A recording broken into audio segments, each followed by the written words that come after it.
So I'm going to be interfacing my fabric using my Cricut heat press. I've had this one quite a few years, so the modern ones probably look slightly different. But it's never occurred to me to use it for interfacing before. I was using it for heat transfer vinyl before. Anyway, so I have set this at 130 degrees centigrade and my timer to 12 seconds. The thing I'm interfacing today is I've set the temperature quite low because I'm interfacing. This is a shower curtain, like the woven shower curtains, which are made from like a polyester, which could shrink quite easily or melt. It's got a glitter glue dot all over it, but this is good for giving you like a nice wipeable. It's not waterproof, but it's like a shower curtain. It is a shower curtain, so it's good for doing inside of your toiletry bags. So I've cut. It's already pre-cut to size. Now you could give it a little bit of a press over, just briefly, just to iron out any creases. Now I would also suggest, I'm going to put that face down, especially if you've got pets like I have, I've got cats, is to run over it with a lint roller.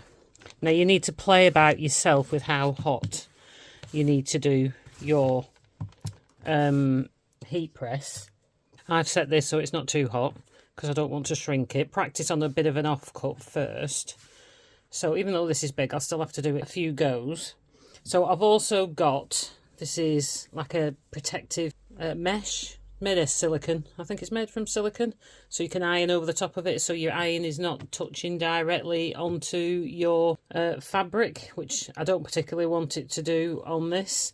I got this when I was buying a wooden clapper for helping to press seams, but you can buy these separately. I got it on Amazon, but it's handy. You could use a Teflon sheet. You could just put some a piece of cotton fabric over the top, something that'll take the heat. So I've put my curtain fabric face down on the mat that came with it. This came with it. If you were doing this on your ironing board, if you didn't have a mat, you just do it on your ironing board. So, and I'm using a cotton woven interfacing to make this a bit stronger, because it being a shower curtain, it is quite thin. So I've got cotton woven interfacing, so it is made from cotton and it's woven like your cotton fabrics, and it's got glue on the back.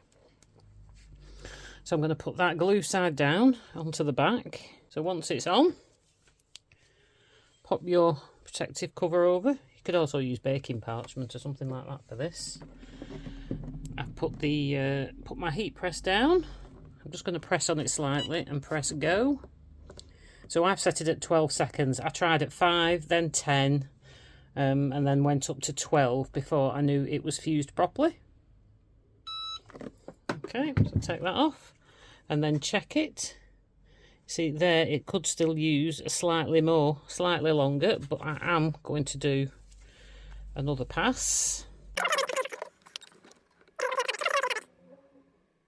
Okay, 2 more. Set the temperature quite low because I'm conscious of melting the shower curtain fabric. I'd rather do it for longer than set it higher.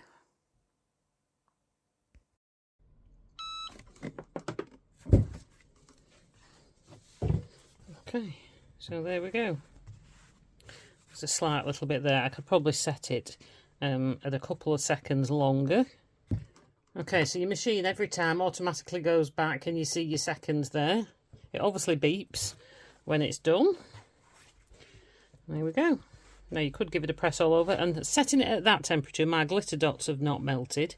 I could go a degree or two hotter to make sure that it fuses it completely in one go.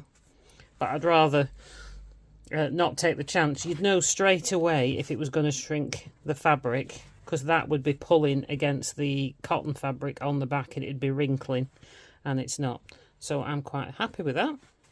So if you've got a heat press, definitely have a go at using it for your interfacing. Makes it a lot quicker.